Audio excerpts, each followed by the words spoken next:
पर्वताकार हो गए।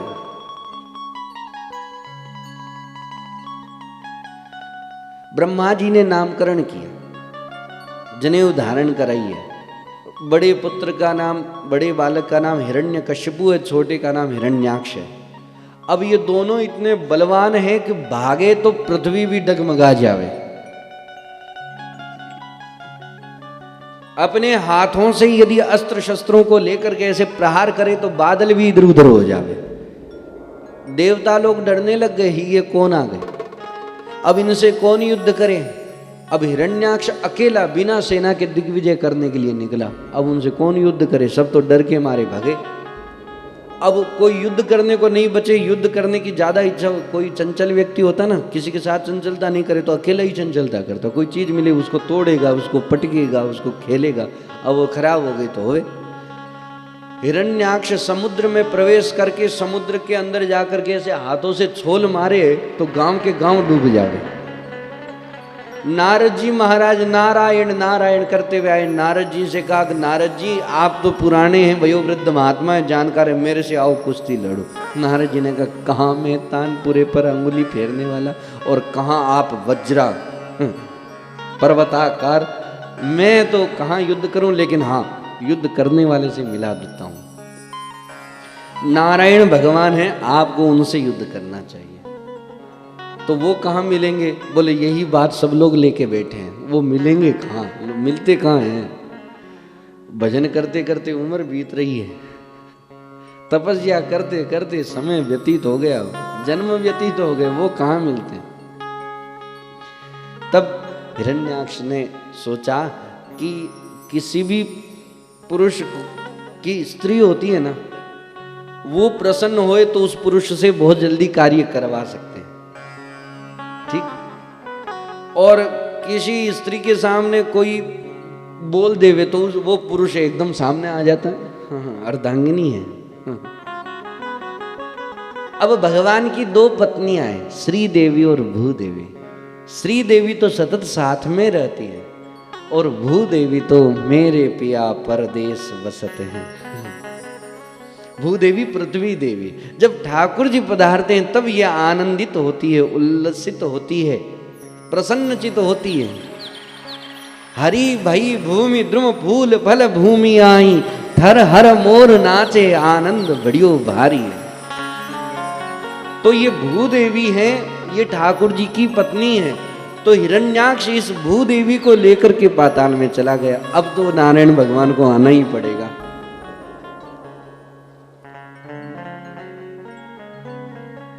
अब ब्रह्मा जी चिंतन कर ही रहे थे कि अब क्या करें, सृष्टि का सृष्टि हो ही नहीं तो विस्तार कहां से करें। ये चिंतन कर ही रहे थे, तब तक ब्रह्मा जी के नासा छिद्रों से छोटा सा वराह प्रकट हुए। और वही वराह जब आकाश में जाते जाते बड़े होते होते होते होते होते होते इतने बड़े हो गए, पर्वताकार हो जाते हैं। बोलिए वराह भगवान की जय हो। वराह भगवान पर्वताकार हो गए। सब ऋषि मुनि देवी देवता पूजन प्रणाम कर रहे हैं, स्तुति कर रहे हैं, समझ गए भगवान ही कोई लीला कर रहे हैं। और वराह भगवान और ऊपर आकाश में जाकर के जोर से समुद्र में छलांग लगाते हैं। इतनी जोर से छलांग लगाई है कि मानो समुद्र ने सोचा अब तो मेरा पेट फट गया। और कहते हैं ठाकुर जी ने, वराह भगवान ने छलांग लगाई, वो छलांग का जो जल उछलता है वो जल स्वर्ग तक चला गया। और ठाकुर जी के अंग के से स्पर्श होकर के जो जल पृथ्वी पर गिरा, वहां से कई प्रकार की औषधियां प्रकट हुई है, कई प्रकार के वृक्ष प्रकट हुए हैं। और वराह भगवान एकदम रसातल में पृथ्वी जहां विराजमान है वहां से उनको अपने बड़े बड़े जो दांत है उनके ऊपर विराजमान करके लेके आ रहे। हिरण्याक्ष ने कहा ये पृथ्वी पर विचरने वाला सूअर ये कहाँ पानी में आ गया। भगवान ने कहा अभी तो हमारी देवी जी सुरक्षित हो जावे, उसके बाद आपसे चर्चा करेंगे। और समुद्र के ऊपर ला करके स्थापित किया और हिरण्याक्ष से युद्ध हुआ है। अति भयंकर हिरण्याक्ष से युद्ध हुआ है। देवता लोग भी घबरा गए ऐसा युद्ध देख करके। लेकिन ठाकुर जी तो क्या, जब तक युद्ध करे, युद्ध कर रहे हैं, अब जैसे ही लीला समापन करना हो तो क्या कर दे। देवता लोग स्तुति कर रहे हैं, महाराज संध्या का समय पास में है, संध्या के बाद में आसुरी बल और ज़्यादा बढ़ जाता है, इसलिए आप ऐसी कृपा करो कि ये बहुत बलवान दैत्य हैं, तो डरते हुए प्रार्थना करना। बहुत युद्ध हुआ, युद्ध होते होते अंत में तो जैसे ही स्तुति सुनी और ठाकुर जी को तो लीला करनी है, भगवान ने जोर से घुमा के एक तमाचा पधराया गाल पे और वो गोल गोल घूमते हुए धड़ाम से नीचे गिरा। उनकी शरीर से दिव्य ज्योति प्रकट हुई, वराह भगवान में प्रवेश कर गई।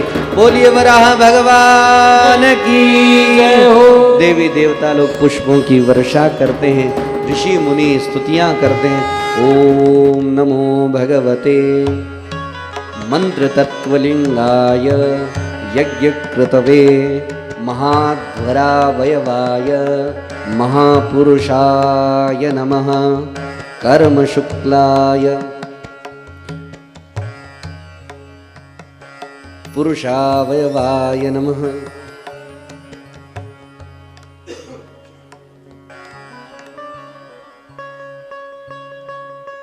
कर्म शुक्लाय त्रियुगाय नमस्ते। बहुत दिव्यता से स्तुति करी। वराह भगवान जैसे प्रकट हुए थे वैसे के वैसे ही सबकी स्तुति श्रवण करते हुए अंतर्धान हो जाते हैं। वराह भगवान का चरित्र भी बहुत दिव्य है, अपने प्रायः जानकारी में नहीं है। वराह भगवान की बहुत ही दिव्य उपासना भी आती है। जैसे कुछ लोगों के मकान नहीं आदि होते ना, वो वराह भगवान की उपासना से वराह भगवान कृपा करते हैं, उनको निवास स्थान प्रदान करते हैं। ये कथा श्री मैत्रेय जी ने विदुर जी को श्रवण कराई। अब उनको ध्यान में आया कि आदिदेत्य हिरण्याक्ष कौन है। अब हिरण्याक्ष की जब मृत्यु हुई ये बात हिरण्यकशिपु को पता चली है, तब वो तपस्या के लिए गए। ये प्रसंग आगे प्रसंग में श्रवण करेंगे। विदुर जी महाराज प्रसन्न हो गए, आनंदित हो गए। अब स्वयंभुव मनु और शत्रुपा, यह सृष्टि में इस सर्वप्रथम सृष्टि प्रारंभ हुई है और उसमें सबसे पहले कौन सी पुरी आई? अयोध्या। सर्वप्रथम पुरी है अयोध्या, उसके बाद मथुरा, माया, काशी, कांची, अवंतिका, पुरीम द्वारावतिम चैव सप्तैता मोक्षदायका। सातों पुरियां मोक्षदायका। तो स्वयंभू मनु और शत्रुपा, इनसे स्त्री प्रसंगत सृष्टि प्रारंभ हुई तो इनके 3 कन्या और 2 बालक हुए। आकुति, देवहूति, प्रसूति, ये 3 बेटियां हुई और 2 बालक हुए, उत्तानपाद और प्रियव्रत। तो सबसे पहले आकुति का विवाह रुचि प्रजापति के साथ में हुआ पुत्रिका धर्म से। ये पहले समय की मर्यादा है, अब तो ऐसा विषय नहीं रहता। पुत्रिका धर्म का मतलब आकुति, स्वयंभू मनु ने अपनी सबसे बड़ी बेटी आकुति का विवाह रुचि महाराज के साथ में किया। रुचि प्रजापति हैं उनके साथ, और उनसे कहा आपका पहला बालक होगा सो हमारे को दान कर देना। तो उनका पहला बालक हुआ और उन्होंने स्वयंभू मनु ने पुनः वापस लिया। इसको पुत्रिका धर्म कहते हैं। फिर उन्हीं रुचि प्रजापति से एक कन्या हुई। दिया हुआ अपना नहीं होता, दे दिया वो पराया हो जाता है, अपना नहीं होता। तो फिर दोनों बालक और कन्या के साथ में दोनों का विवाह हुआ, ये पुत्रिका धर्म है। आकुति का विवाह रुचि प्रजापति के साथ में। आकुति देवहूति का विवाह करदम बाबा हैं, करदम प्रजापति जी हैं, बहुत दिव्य। ये भगवान का भजन करते हैं। इनसे कहा कि आप विवाह कीजिए, बोले ना पहले मैं भगवान का भजन करूंगा उसके बाद विवाह करूंगा। अब भगवान का भजन करने लगे। भगवान का भजन करते करते करते साक्षात भगवान स्वयं प्रकट होकर के पधारे हैं और करदम जी की तपस्या को देख करके प्रसन्नचित हो जाते हैं। करदम जी ने भगवान का दर्शन किया, प्रणाम किया। ठाकुर जी ने बहुत प्रसन्नता व्यक्त करी और करदम बाबा से कहा कि करदम जी आज से तीसरे दिन स्वयंभू व मनु अपनी कन्या को लेके आएंगे, उनको आप अपनी पत्नी रूप में स्वीकार करना और आपके यहां मैं स्वयं पुत्र रूप में आऊंगा। कैसे करदम जी, देखिए कैसा उनका भजन है। भगवान स्वयं चला के कह रहे हैं मैं आपके यहाँ पुत्र रूप में आऊंगा। करदम बाबा की तपस्या को देख करके ठाकुर जी स्वयं विगलित हो गए, उनके आंखों से अश्रुपात हुआ। उन्हीं आंसुओं से बिंदु सरोवर तीर्थ बना, जो राजस्थान और गुजरात प्रांत की सीमा पर है, बिंदुसर तीर्थ।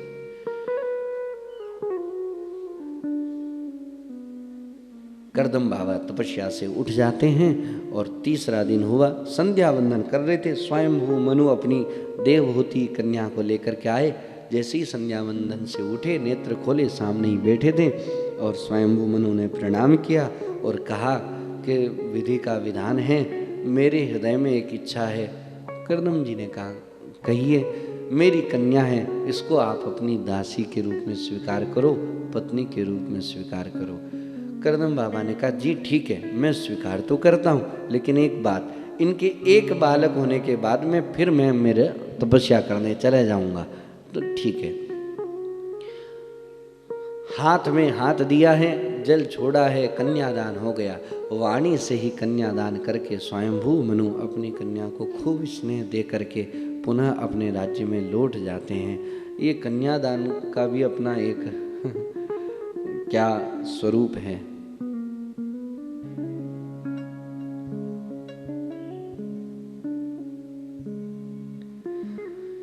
करदम प्रजापति जी महाराज की सेवा में माता देवहूति इस प्रकार से सेवा करती हैं, पति परायणा हो करके उनकी मन की अनुकूलता क्या है, इस भाव को रखते हुए सेवा करते हैं।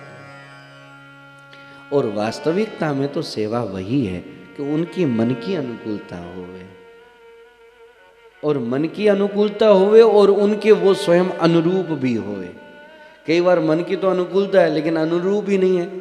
जैसे किसी व्यक्ति को शुगर है और उनके मीठे खाने की बहुत इच्छा हुए और उनके श्रीमती जी खूब उनको मीठा खिलावे, तो फिर सही नहीं है।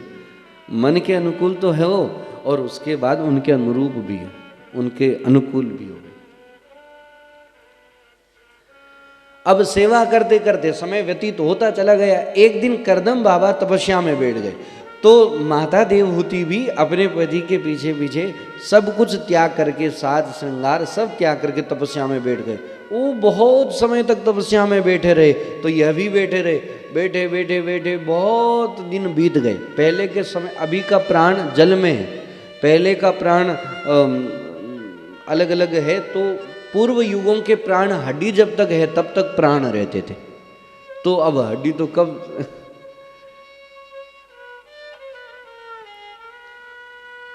बहुत समय पश्चात जब करदम बाबा तपस्या से उठे और अपनी श्रीमती जी की तरफ देखते हैं, तो वह भी तपस्या में लीन है। प्रसन्न हो गए। कहा, देवी मैं आपसे प्रसन्न हूँ, मांगो क्या चाहिए। तो कुछ नहीं कहा, केवल कहा कि एक स्त्री के हृदय में क्या इच्छा होगी सो मैं क्या कहूँ, जो आपकी प्रसन्नता वही हमारी प्रसन्नता है। एक दिव्य सरोवर में कहा, इसमें स्नान करो। और जैसे ही उसमें स्नान किया है, स्नान करते ही माता देवहूति का शरीर तपस्या से कृशकाय हो गया था। बालें कितने सुंदर, चोटी थी जिसमें जटा पड़ गई, सुंदर शरीर था, कृशकाय हो गया है। लेकिन जैसे ही सरोवर में स्नान किया तो एकदम किशोर अवस्था की कई दासियों के साथ में और 16 श्रृंगारों से युक्त उनका शरीर हो गया। और फिर दिव्य विमान प्रकट हुआ और माता देवहूति और करदम प्रजापति जी का वर्षों तक विहार चला है, साथ में रहे हैं। और अनेक दास दासियां उनके साथ में, वो तपस्या का बल दिव्य विमान था। और इसी काल में माता देवहूति के 9 कन्या हुई हैं, 9 कन्या। अब 9 कन्या हुई तो पुनः करदम बाबा को वैराग्य आया। अरे बहुत दिन हो गए, विवाह हो गया, देखो कन्याएं हो गई, परिवार बढ़ गया, अब भजन करना चाहिए।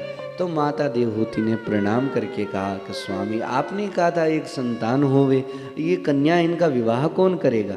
तब करदम बाबा को याद आई भगवान की बात कि भगवान ने कहा था कि मैं भी आपके बालक रूप में आऊँगा। तब करदम बाबा ने माता देवहूति से संकेत किया, आपकी कोख में साक्षात ठाकुर जी पधारेंगे। अब आपको ध्यान से अपने जीवन को, दिनचर्या को रखना चाहिए। ठीक समय व्यतीत हुआ और सुंदर शुभ अवसर आया।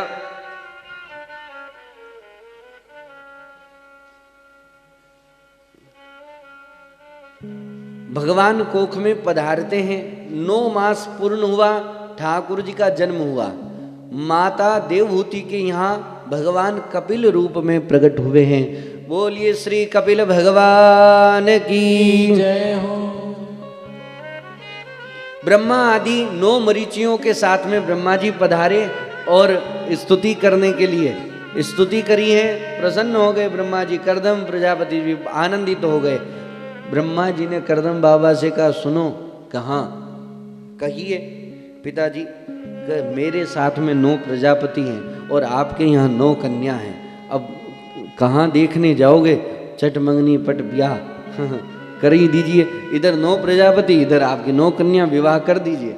कर्दम बाबा ने कहा, जी जो आज्ञा पिताश्री, और अपनी 9 कन्याओं को 9 प्रजापति मरीचि आदि जो 9 ऋषि हैं उनको प्रदान करी और आनंदित हो गए। वाह, अब मेरा कार्य पूर्ण हो गया। कन्याओं की विदाई हुई है। अब उसके बाद में कपिल भगवान थोड़े बस बालापन में बड़े हुए ही हैं और कर्दम प्रजापति तपस्या के लिए निकल जाते हैं। और इधर माता देवहूति का समय व्यतीत होते होते चौथी अवस्था आ जाती है। कपिल भगवान की आयु और बड़ी होती है। इधर एक दिन माता देवहूति उदास होकर के विराजमान हैं। कपिल भगवान अपने कार्य से निवृत्त होकर के बैठे हैं। एकांत पा करके माता देवहूति कपिल भगवान के चरणों में जाके प्रणाम करती है। देखो, पता है कि मेरे पुत्र हैं, लेकिन पुत्र रूप में है तो भगवान ही। प्रणाम करती। पिता बहुत मेहनत करके अपने बालक को पढ़ावे और बालक बड़ा होकर के एक बहुत किसी पद पर प्रतिष्ठित हो जावे तो घर में आवे तो बालक पिता को ही प्रणाम करेगा, लेकिन जब अपने पदवी पर बालक रहता है तो पिता भी उनको उनका सम्मान व्यक्त करते हैं और करना चाहिए।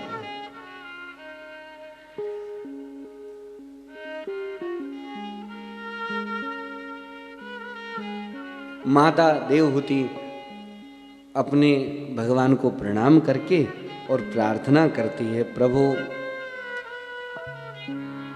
निर्विण्णा नितरां भूमन्नसनिन्द्रियतर्षणात् येन संभाव्यमानेन प्रपन्नान्धं तमः प्रभो अथ मे देवसम्मोह मपाकृष्टुं त्वमर्हसि योऽवग्रहो हमेतीत्येतस्मिन् योजितस्त्वया। हे प्रभु, इन इंद्रियों की विषयों की लालसा पूरी करते करते अब शरीर चौथी अवस्था में आ चुका है, लेकिन शरीर तो बूढ़ा हो गया, इनकी इच्छाएं अभी तक बूढ़ी नहीं हुई। ये बात माता देवहूति कह रही है। इंद्रियां क्या? नाक से सूंघने की इच्छा, मुंह से बोलने की, भोजन करने की इच्छा, कान से अच्छी बातें सुनने की इच्छा, आंखों से अच्छा दृश्य देखने की इच्छा, पैरों से अच्छी जगह पे जाने की, चलने की इच्छा। अब चौथी अवस्था आ गई, बहुत सुंदर स्वादिष्ट भोजन पाना और बहुत कुछ कहने की इच्छा होती है, लेकिन न तो भोजन पच पाता है। भोजन स्वादिष्ट कर तो लेंगे लेकिन आगे पच ही नहीं पावे तो क्या पाएंगे। और बहुत बातें करने की इच्छा या कहने की इच्छा होती है तो बोलते बोलते ही थक जाते हैं, क्या कहेंगे। बहुत सुंदर सुगंध सुवास लेने की इच्छा होती है लेकिन अब नहीं ले पाते। बहुत अच्छा दृश्य देखने की इच्छा होती है लेकिन आंखें ही कमजोर हो गई। बहुत बातें सुनने की इच्छा होती है लेकिन कोई कहे तो सुनाई ही नहीं देता। कुछ जगह घूमने की इच्छा होती है लेकिन पैर काम नहीं करते। लेकिन अब वो इच्छा तो मरी नहीं, लेकिन शरीर साथ नहीं दे रहा। अब क्या करना चाहिए, कैसे करें? यह बात माता देवहूति ने ठाकुर जी से कहा और वैसे हम सबका यही प्रश्न है।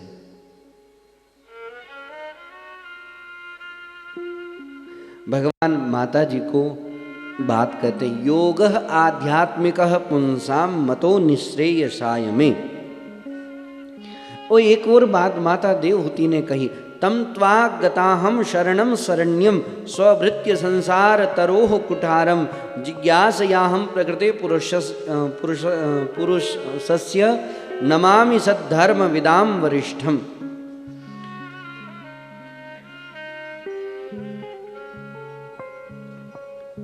संसार के कुठार से हम तो नहीं बच सकते, लेकिन हम आपके शरणागत हो रहे हैं। अब आप ऐसी कृपा करो, मुझे वो उपदेश दो जिससे मैं इससे बच सकूं।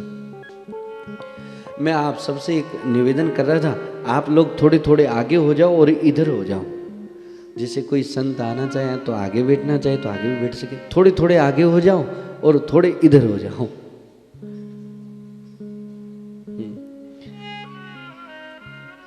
थोड़े थोड़े आगे हो जाओ।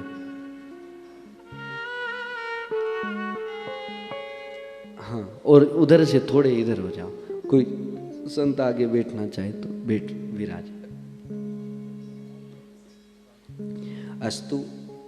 श्री हरये नमः।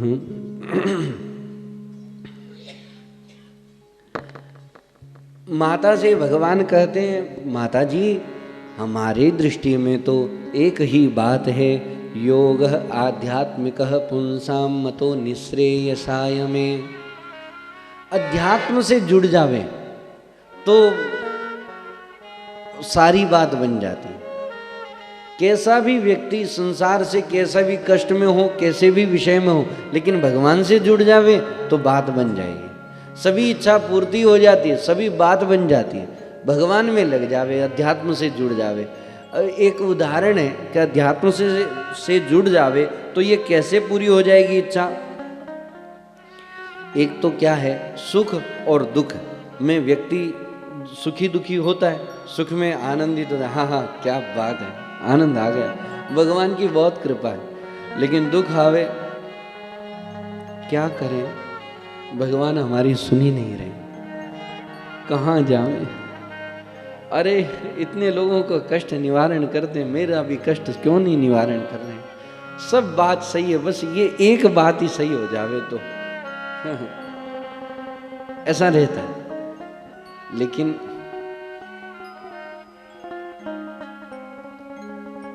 उन दोनों परिस्थिति में सुखी दुखी न होवे, वह व्यक्ति श्रेष्ठ है। और ये ताकत कहां से आती है? अध्यात्म से ही आती है। जैसे बहुत एक उदाहरण दूं, बहुत ही सुंदर हमारी प्रसाद पाने की इच्छा होती है, स्वादिष्ट भोजन मिले, तो आप सुंदर से सुंदर भोजन की सामग्री को बना के ठाकुर जी को भोग लगाओ तो वो भोजन नहीं, वो प्रसादी हो जाती है। सुंदर से सुंदर इत्र सूंघने की इच्छा होती है तो ठाकुर जी को सुंदर इत्र लगावें तो अपने आप ही हमारे को सुगंध हो जाएगी। और आपको पता है ठाकुर जी रखते नहीं है, ब्याज सहित वापस दे देते हैं। एक बालक को माता पिता पढ़ा लिखा करके बड़ा करते हैं, ठीक, और बालक रुपया देता है वापस पिताजी को और कहता है मैंने आपको इतना रुपये दिए। अब पूछा जावे कि ये रुपया देने की योग्यता आई कहां से?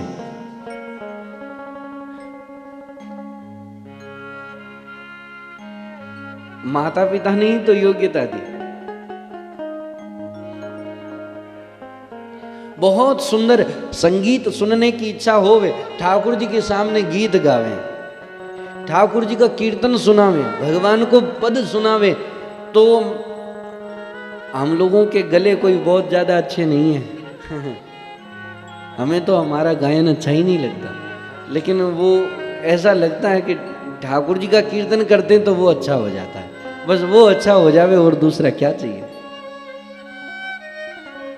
मेरे को इतना अच्छा नहीं आता, इसलिए इन लोगों को थोड़ा 2-4 जनों को ज्यादा बैठा रखा है। मांगीलाल जी से कहा 1-2 रुपया ज्यादा दे देना इनको, मैं कुछ गलत गाऊं तो ये संभाल ले।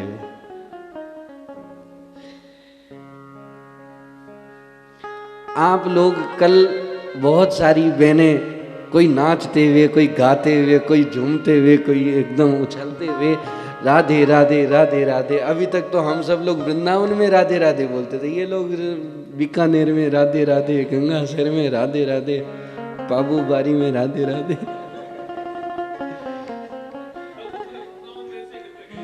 अच्छा, अभी तक तो हम ये बोलते थे कि यमुना बोले राधे राधे, गोपी बोले राधे राधे, ग्वाला बोले राधे राधे, कलेश और मांगीलाल जी बोले राधे राधे, श्रवण जी बोले राधे राधे, कभी नाना जी बोले राधे राधे, कभी दादा बोले राधे। वो 4 शब्द हैं, राधे राधे राधे राधे, 4 ही शब्द है, लेकिन वो इतने दूर तक आप कहते गए और फिर भी पुराना नहीं लग रहा, वो नित्य नवीन लगता है, प्रत्येक बार में अपनापन लिए हुए लगता है। और ऐसा कोई दूसरे गाने की लाइन है वो इतनी बार गा करके बताओ, कितना ही अच्छा। अरे बस अब चुप, बंद कर दे, अब बस बहुत देर हो गई, हाँ बंद कर दे। ये कीर्तन की में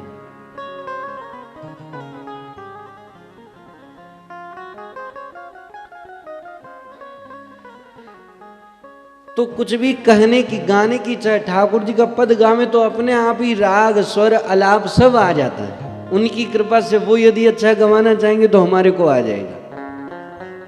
और ठाकुर जी तो हमारे गाया हुआ, प्रेम से गाया हुआ बड़े आनंद से सुनते हैं। सूरदास जी महाराज का आपने चित्रपट कहीं देखा होगा, हमारे यहाँ पे भी पहले कहीं लगा हुआ तो था, अभी तो नहीं दिखाई दे रहा है। सूरदास जी गाते हैं, नेत्र नहीं है, बाहर के नेत्र नहीं है, अंदर के तो नेत्र हैं, करताल बजा रहे हैं और तानपुरा से गाते हैं, बड़े आनंद से गाते। ठाकुर जी ताली बजाते बजाते सुनते हैं। श्री जयदेव जी महाराज का एक पद है अष्टपदी का, उस पद को कोई प्रेम से गावे तो उस पद का नियम है कि ठाकुर जी स्वयं आकर के सुनते, ठाकुर जी स्वयं आकर के सुनते।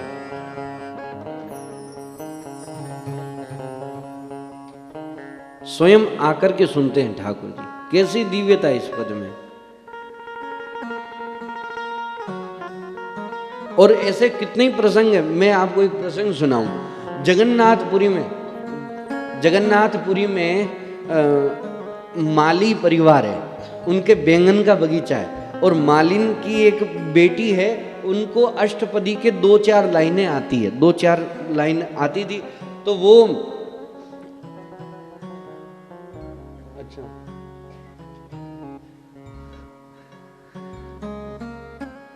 उनको 2-4 लाइन आती थी, तो वो देखो कथा में ध्यान दो, फिर चूक जाओगे तो फिर हाँ फिर पूछना है क्या कहा था।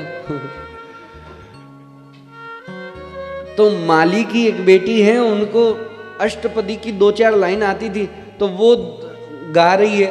अब वो लाइनों में इतनी विशेषता है कि ठाकुर जी स्वयं आकर के सुनते हैं। तो जगन्नाथ भगवान वहां से चला करके उस कन्या के पीछे पीछे सुन रहे हैं। तो अब बगीचा किसका? बैंगन का। तो बैंगन के बगीचे में कांटे तो होते ही हैं, तो वो प्रेम से सुन रहे हैं। तो ठाकुर जी के पीताम्बर, कभी ये पीताम्बर यहाँ अड़े तो कभी ये यहाँ अड़े, कभी धोती अड़े, तो वो कांटे से अड़ अड़ करके सारे सब ऐसे माने ऐसे हो गए जैसे फटे पुराने वस्त्र जैसे हो गए। इधर जैसे ही भोग राग की आरती का समय हुआ, ठाकुर जी बस वैसे ही पहुंच गए, वैसे ही वस्त्रों में पहुंच गए। पुजारी जी ने कहा, जय जय, आपको तो नवीन वस्त्र धारण कराए थे, ये फटे हुए से कैसे हो गए? तो ठाकुर जी संकुचित हो गए और रात्रि में राजा को स्वप्न दिया कि वो माली की जो कन्या है वो अष्टपदी गाती, मुझे बहुत प्रिय लगती है, मैं सुनना चाहता हूँ। तो कहते हैं राजा वहाँ उन कन्या को बुलाते हैं, उनको पूर्ण अष्टपदी याद कराई और जगन्नाथ भगवान जब प्रसाद पाते थे और वो कन्या गाती और ठाकुर जी प्रसाद पाते। तो हमारे घर में भी प्रतिदिन नहीं तो जब कभी अच्छा अवसर मिले तो बढ़िया से बढ़िया सुंदर व्यंजन बनावे, ठाकुर जी को भोग पधरावे और उनके सामने बैठ करके कोई पद सुनावे, उनको बहुत रुचि से प्रसाद पाते। ऐसा यदि करें तो बहुत रुचि से ठाकुर जी प्रसाद पाते हैं। आप करके देखना, आप लोग हंसना नहीं, मैं एक हंसी की बात कह रहा हूँ। बहनें खैर अन्नपूर्णा स्वरूपा बहनें ही हैं और प्रसाद बनाना कब सीखते हैं? जब उनके विवाह की तारीख हो जाती है कि हाँ अब हाँ 4-6 महीने में विवाह होना, तब वो भोजनालय में प्रवेश करते हैं उन बहनों को धन्यवाद है जो पूर्व में ही अपनी माँ के साथ में लग करके भोजन का कार्य करवाते हैं। लेकिन मैं ऐसा तो नहीं कहूँगा, ग्रंथों के अनुसार कहूँ तो बहनों को पूर्व में ही माता जी के साथ में लग करके सुंदर से सुंदर व्यंजन बनावे और ठाकुर जी को भोग पधरावे और ठाकुर जी को ऐसे कोई ना कोई पद सुनावे। भगवान कितने प्रसन्न हो जाएंगे। और जब ठाकुर जी प्रसन्न हो जावे तो संसारवासी सभी नाराज हो जावे, क्या कहना।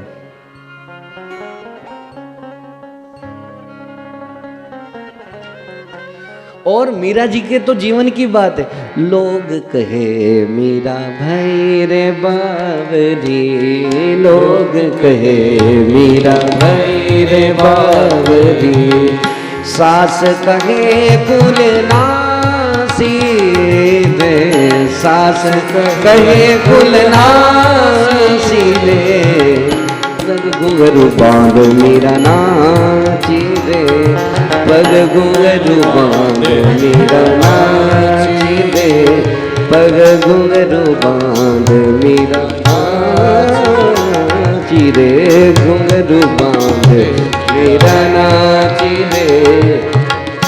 लोग कहे मीरा भाई रे,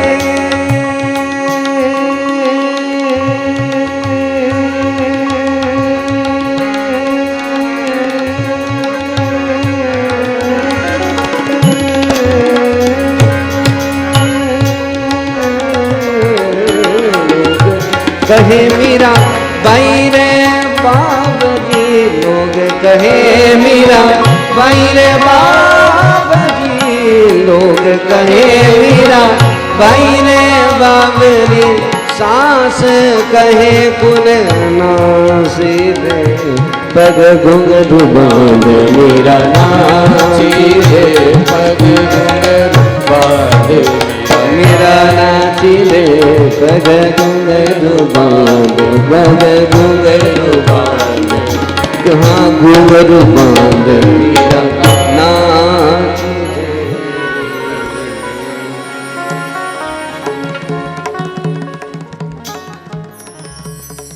एक और कथानक सुनाता हूँ, अच्छा लगेगा।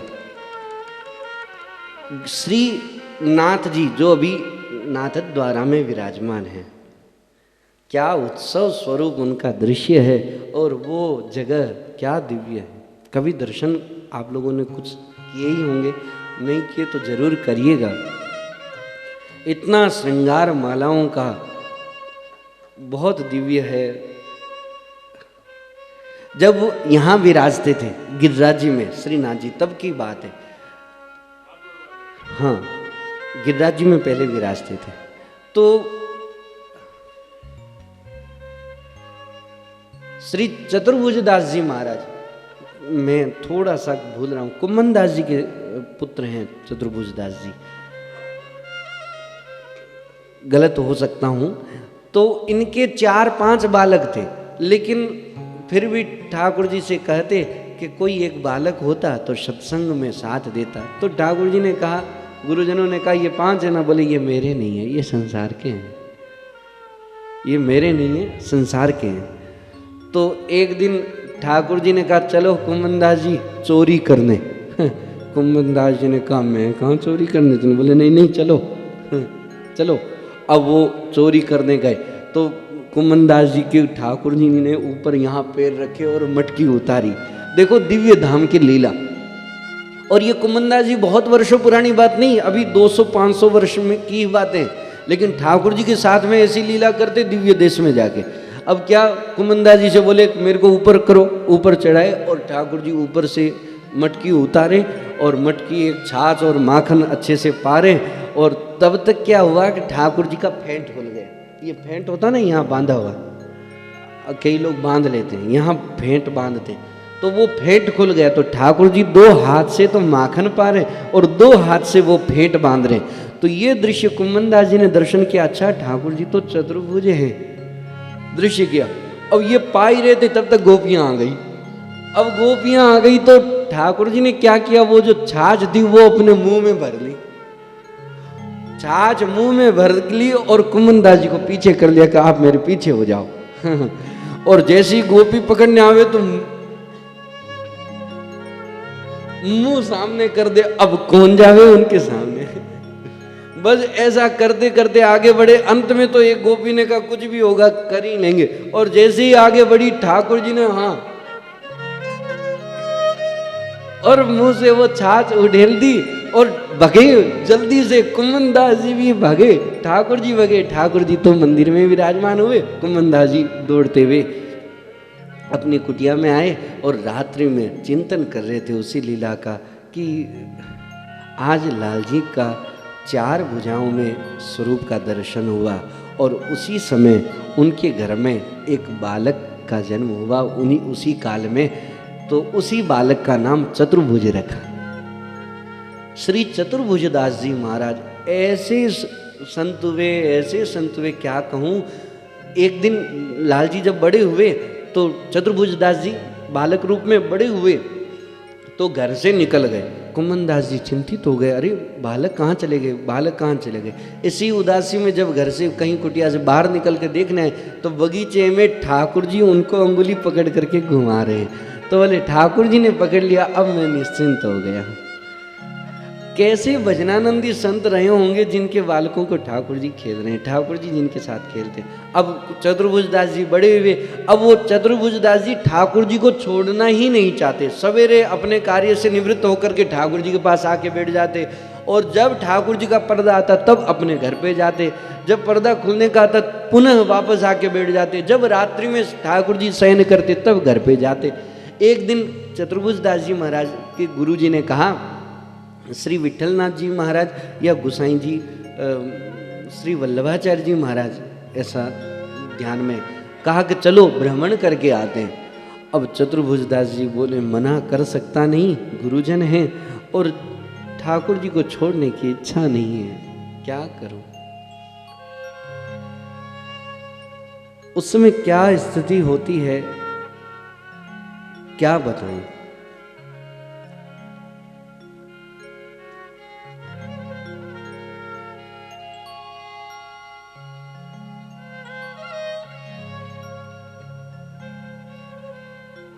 ठाकुर जी को छोड़ने की इच्छा नहीं और ये गुरुजन इनको मना कर सकते नहीं।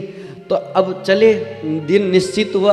अब आगे आगे गुसाई जी चल रहे हैं और पीछे पीछे चतुर्भुज दास जी चल रहे हैं, और बार बार मुड़ के देखते हैं श्रीनाथ जी के मंदिर की तरफ। अब तो मुझे बुला लो, मैं नहीं जा सकता लेकिन मना नहीं कर सकते। पीछे पीछे चलते और फिर मुड़ के देखते हैं, थोड़ी दूर चलते फिर मुड़ के देखते हैं। जब तक मंदिर का दर्शन हो रहा था मंदिर को देख रहे थे, उसके बाद ध्वजा का दर्शन होने लगा, ध्वजा को देखने लगे। अब तो ध्वजा भी दिखनी बंद हो गई।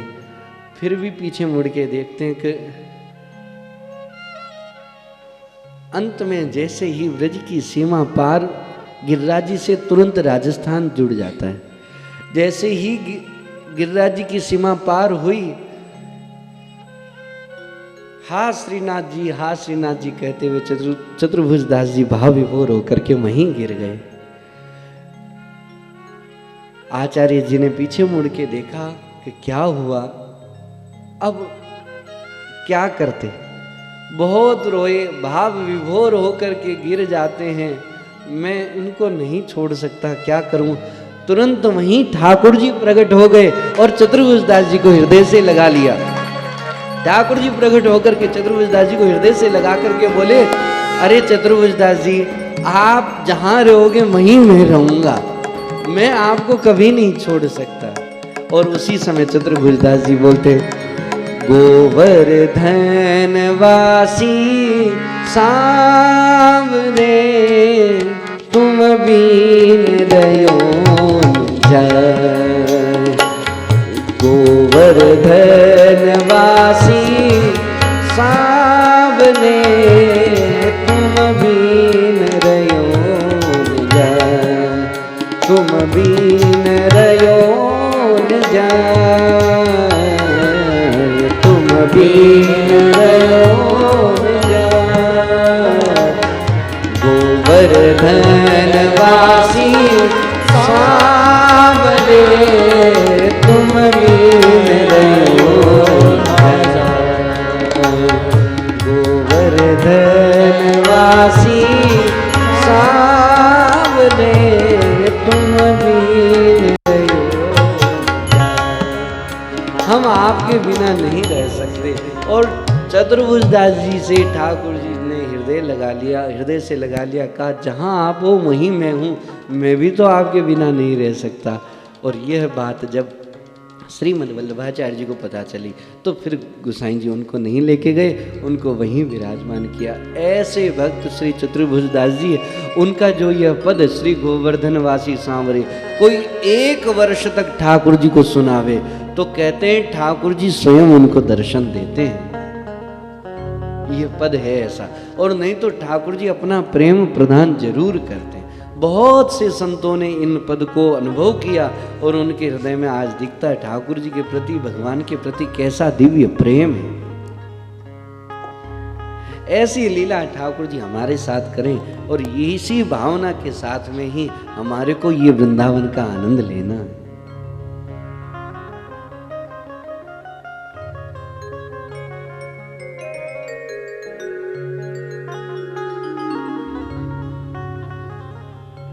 मैं प्रसंग पर आता हूं। भगवान कपिल माँ से कहते हैं अध्यात्म से जुड़ जावें, बस सारा काम हो जावे। अध्यात्म से जुड़ने पर अपने आप हृदय में भक्ति का प्रादुर्भाव होता है और भक्ति बढ़ते बढ़ते बढ़ते बढ़ते ऐसी स्थिति में आ जावे कि फिर तो अभी तो हम ठाकुर जी को याद करते हैं, फिर ठाकुर जी हमें याद करें और भगवान हमारे से मिलने के लिए तरस जावे तो ठाकुर जी जरूर आएंगे। ऐसे कितने ब्रज के भक्त हैं जिनसे मिलने के लिए ठाकुर जी स्वयं तरसते हैं।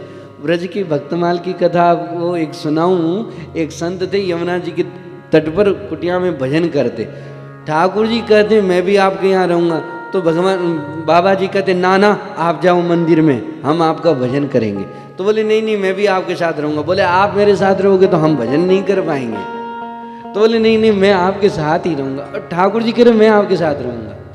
तो बोले आप साथ रहोगे तो हम आपका भजन कैसे कर पाएंगे और आपकी व्यवस्था भी नहीं कर पाएंगे, आप तो मंदिर में ही अच्छे लगते हो।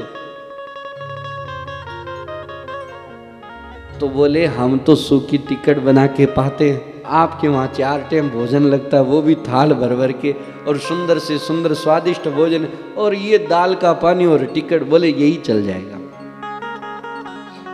अब ठाकुर जी रह रहे हैं, कैसा सौभाग्य, ठाकुर जी उनकी कुटिया में निवास करते हैं और संत महात्मा जो चून आटा वगैरह हैं और टिकट बनाते हैं और दाल का पानी बढ़िया उसमें भिगो के पाते और वही ठाकुर जी को भोग लगावे। 2-4 दिन तो व्यतीत हुए। ठाकुर जी ने कहा बाबा, बोले हाँ। बोले इसमें थोड़ा नमक होता तो, बोले इसलिए कहा था आप मंदिर में पधारो, हमें यहाँ भजन करने दो, आप मंदिर में पधारो। तो अब फिर रुक जाते हैं। अब थोड़ी दिन और व्यतीत हुए तो कहा बाबा थोड़ा इसमें घृत होता तो,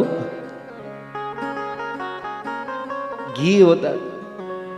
संत ठाकुर जी को कहते हैं आप तो वृंदावन में मंदिर में विराजो, वहाँ आपका भोग लगता है और हम तो आपका भजन करने वाले, हमें आपका प्रेम चाहिए, बस आपकी सतत स्मरण याद सुधी बनी रहे, ये चाहिए। कैसे दिव्य भक्त हैं। बिहारी जी में एक संत थे, वो दर्शन करने जाते और बिहारी जी को एकदम टकटकी लगा करके देखते रहते, पलक भी नहीं झुकाते, ऐसे टकटकी लगा के देखते ही रहते, देखते ही रहते, देखते ही रहते। एक दिन बिहारी जी उनके साथ में ही आ गए। बोले चलो आप जहाँ रहेंगे वहीं हम रहेंगे। बोले क्यों? बोले आप हमारे को ही देखते रहते तो हम भी साथ में हो जाते। अब इधर मंदिर में जब गोसाई जी को पता चला ठाकुर जी नहीं है, अब तो सब रोने लगे, सब विरह व्यथित हो गए। कोई हाथ नेत्र बंद करके ठाकुर जी को हाथ जोड़ के बना रहे, कोई रो रहे, कोई विलक रहे, कोई कीर्तन कर रहे। एक बाबा जी ठाकुर जी से बोले जय जय, सभी भक्त उदास हो गए, आप कहाँ विराज रहे हैं? तो ठाकुर जी ने कहा मैं तो या बाबा की कुटिया में हूँ। अब जब वहाँ गए तो ठाकुर जी कुटिया में, संतों से कहा अरे ये यहाँ हैं, सब लोग वहाँ दुखी हो रहे। बोले ये अपने मन से ही आए थे, सो इनको ले जाओ। तब से आज भी बिहारी जी में तुरंत पर्दा करते, थोड़ी थोड़ी देर में पर्दा होता रहता। ये जितने भी कथानक हैं, इन कथानकों को जो रसिक संत सुनाते हैं वो तो बहुत अच्छे से सुनाते हैं। मुझे तो इतना अच्छे से सुनाना ही नहीं आ रहा है, वो बहुत अच्छे से इसको सुनाते हैं। कैसे संतों का भाव और कैसे उनका भजन और कैसा तो उनके हृदय में भगवान के प्रति प्रेम।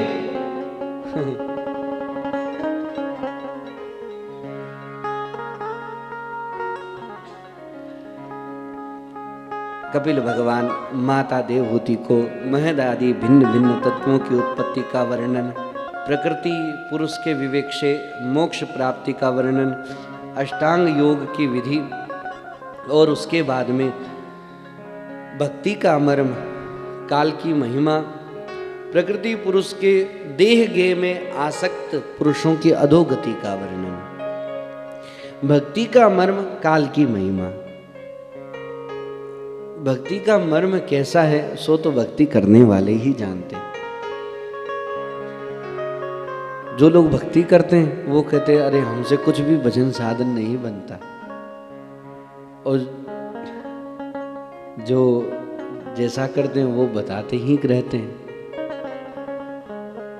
परम श्रद्धेय श्री सेठ जी महाराज कहा करते थे जयदयाल गोविंद का कि ये जीव है, यहाँ पे कोई भी चीज रख दो वो नष्ट हो जाती है, कोई भी बात यहाँ रख दो वो नष्ट हो जाती है। कैसे? हमने ये पाप किया, इस जीव पे रख दो, किसी को कह दो हमने ये पाप किया, वो पाप नष्ट हो गया, और हमने ये भजन किया, वो भजन नष्ट हो गया। हमने ये दान किया, हमने ये किया, हमने वो किया, ये जैसे ही सुनते तो फिर वो नष्ट हो गया।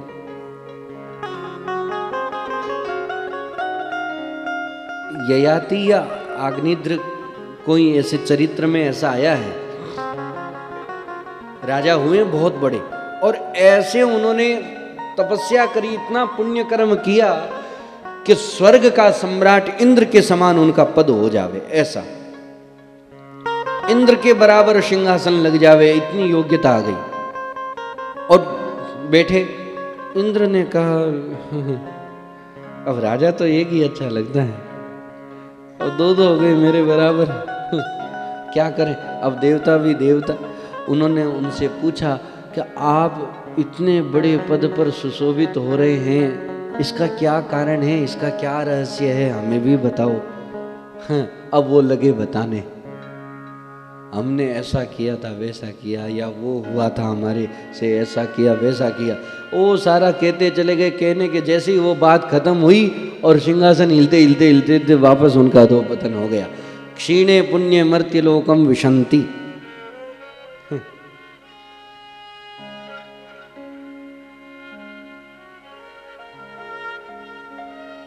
इसलिए गोपनीयता,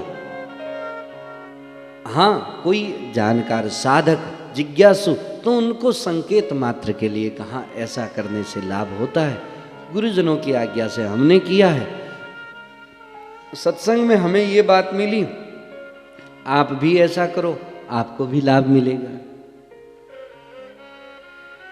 देह गेह में आसक्त पुरुषों की अधोगति का वर्णन कपिल भगवान करते हैं। प्रायः व्यक्ति घर में या फिर शरीर में आसक्ति रह जाती है और उसमें ही मृत्यु हो जावे तो उनकी अधोगति होती है। इसलिए विज्ञ पुरुष, साधक पुरुष को दोनों में आसक्ति नहीं रखनी चाहिए। यह तो पता ही है शरीर जाना ही है, जब अपना समय पूर्ण हो जावे लगे कि अब तो पहले से ही तैयार हो जावे।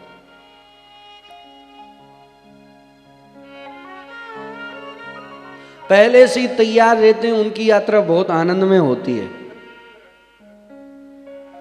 जो एन टाइम पर यहाँ हुआ पो में भाग्या नाशा करे तो मारे सांस तो मुंडे में रहे। अब फिर ये चीज भूली, ये चीज याद रही, इसको ये कहना, उसको वो कहना, ऐसा वैसा, तो फिर मतलब हाँ आपाधापी में ही रह जाए। और जो पहले से ही तैयार रहते हैं, हाँ जाने का समय कल है, हम तो अभी से ही तैयार है, वो एकदम निश्चिंतता से यात्रा करते हैं।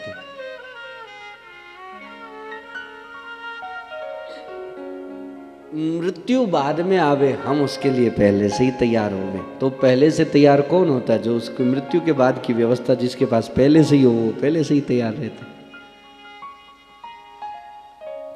देह गे में आसक्त पुरुषों की अधोगति का वर्णन, और उसके बाद में मनुष्य योनि को प्राप्त हुए जीव की गति का वर्णन। देखो, शरीर से छूटने के बाद में यदि अच्छा कर्म किया है तो पुनः मनुष्य शरीर को प्राप्त होते हैं। यदि गलत कार्य या पाप आदि का आचरण रहा है तो दूसरी योनियों में जाते, नहीं तो नरकों में जाते। जैसा जिसका कर्म है उसके अनुसार वैसे वो लोग वहां जाते हैं। और मनुष्य योनि को प्राप्त होते तो माँ पिता के माध्यम से माँ की कोख में विराजता है। वह जीव 9 महीना माँ की कोख में रहते, तो महीने भर में वो एक कलल रहते, दूसरे महीने में बेर के समान थोड़े कठोर होते हैं। ये माँ की कोख का विषय। और तीसरा महीना जैसे ही प्रारंभ होता है तो स्त्री पुरुष के चिन्ह प्रकट हो जाते हैं।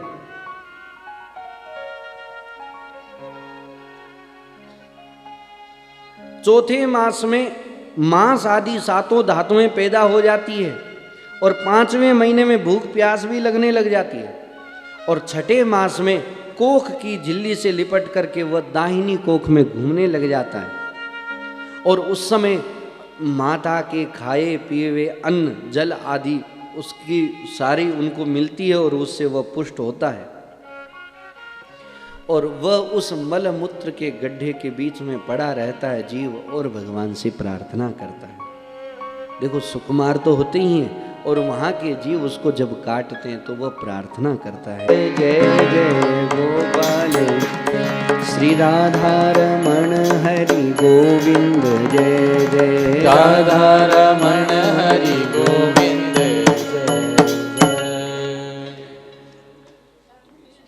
वही जीव जब छठे मास में माता पिता माँ के खाए हुए अन्न जल आदि से उसका शरीर पुष्ट होता है, वो उस झिल्ली में लिपटा हुआ, और वहाँ के जीव जब उसको नोचते हैं तब वो प्रार्थना करता है कि प्रभु अब मुझे बाहर निकालो। माता के खाए कड़वे तीखे गरम नमकीन रूखे खट्टे आदि उग्र पदार्थों का स्पर्श होने से उसके सारे शरीर में पीड़ा होती है।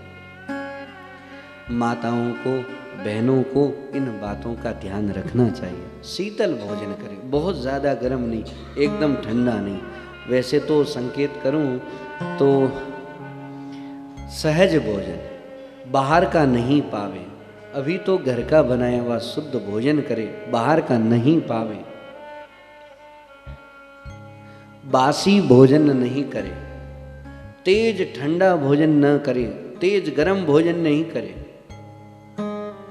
अब ऐसे समय में क्या बात करें, गर्मी का समय आ जावे तो फिर ठंडी ठंडी चीजें अच्छी लगती है, इतना भी नहीं पाना चाहिए। जो जीव में सहज लगे वो।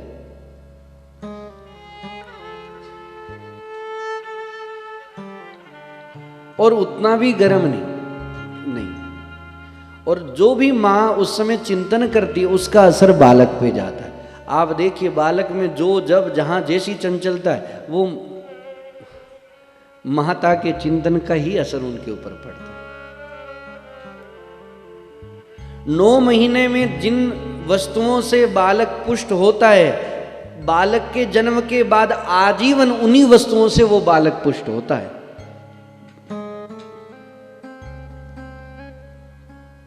उन्हीं वस्तुओं से वह बालक पुष्ट होता है। इसलिए 9 महीना तक बहुत सावधानी रखनी चाहिए। ठाकुर जी का प्रसाद पावें, तेजी से न बोलें, बहुत ज़्यादा बोलने वाली बहनों में न बैठें, बहुत ज़्यादा बात करने वाली माताओं में न बैठें। मंगलमय चित्र का, मंगलमय अच्छे सुवास का दर्शन करें, मंगलमय वातावरण में रहें। रात्रि का भोजन नहीं, एक बार वस्त्र पहन लिया तो उस वस्त्र को बार बार न पहने। बहुत ज़्यादा गहरे कलर के वस्त्रों का प्रयोग न करें। शुद्ध स्थान में बैठे, दूसरे का झूठा न पावे। और 9 मास तक माँ की कोख में यदि बालक है तो उस माँ को दिन में सोना नहीं चाहिए। तो यदि दिन में नहीं शयन करे तो आजीवन वह बालक निरालस्य में रहता, आलस्य नहीं होता उसके। संध्या के समय रात्रि में जल्दी सो जावे, सवेरे जल्दी जग जावे, सूर्योदय से पहले जग जावे।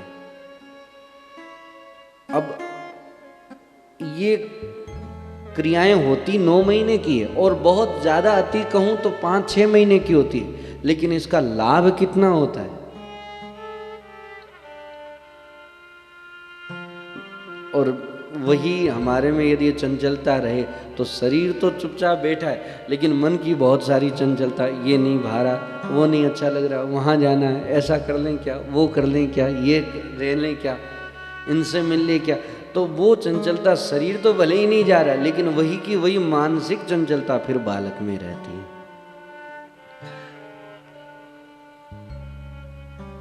और वह बालक प्रार्थना करता है भगवान से, और प्रभु अब मुझे बाहर निकालो।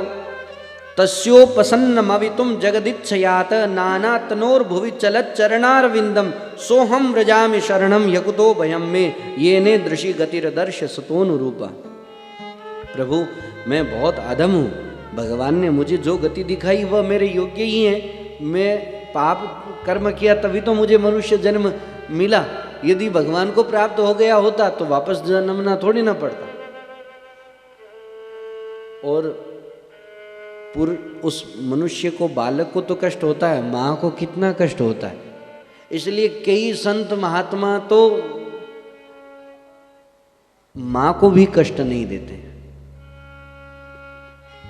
परम पूज्य सदगुरुदेव श्री कबीर दास जी महाराज, दास कबीर ने ऐसी ओढ़ी, दास कबीर ने ऐसी ओढ़ी, ज्यों की त्यों धर दीनी चदरियाँ, ज्यों की त्यों धर दीनी चदरियाँ, झीनी रे झीनी चदरियाँ, झीनी रे झीनी चदरियाँ। दास कबीर ने पुष्पों से प्रकट हुए और पुष्पों में विलीन हो गए, न तो माँ पिता किसी को कष्ट नहीं दिया। बहुत सारे संत ऐसे, माँ को भी कष्ट नहीं दिया। और बालक फिर जन्म लेता है, अपार कष्ट, माँ और बालक को भी अपार कष्ट होता है, और वो उस कष्ट में वो बात भूल जाता है जो गर्भवास में याद थी, वो भूल जाता है, मुझे क्या करना नहीं याद रहता है। और याद नहीं, बाहर आता है कष्ट में वो बात भूल जाता है, फिर बड़ा होता है, रोता है। बहुत सारे बालक सुना है, कहाँ तक सत्य पता नहीं, सुनते हैं कि वो बालक उसी बात से रोता है कि मेरे को वो जो बात वो मैं भूल गया हूँ, उस बात से वो रोता है। कष्ट से तो रोता ही है, लेकिन कई बार इन बातों से भी रोता है। इसलिए कभी कभी रोते हुए बालकों को, कभी कभी नहीं, सतत करे तो अच्छी, ठाकुर जी का दर्शन कराना चाहिए, उनके सामने भगवान नाम संकीर्तन सुनाना चाहिए। वो दूसरे शब्दों का प्रयोग ना करके भगवान के नाम का प्रयोग करें, कितना अच्छा होगा, उनको नाम सुनने को मिलेगा। सर्वप्रथम उनको माँ पिताजी चाचा चाची ठीक है वो बुलाओ, भगवान का नाम बुलाओ, कितना अच्छा होगा।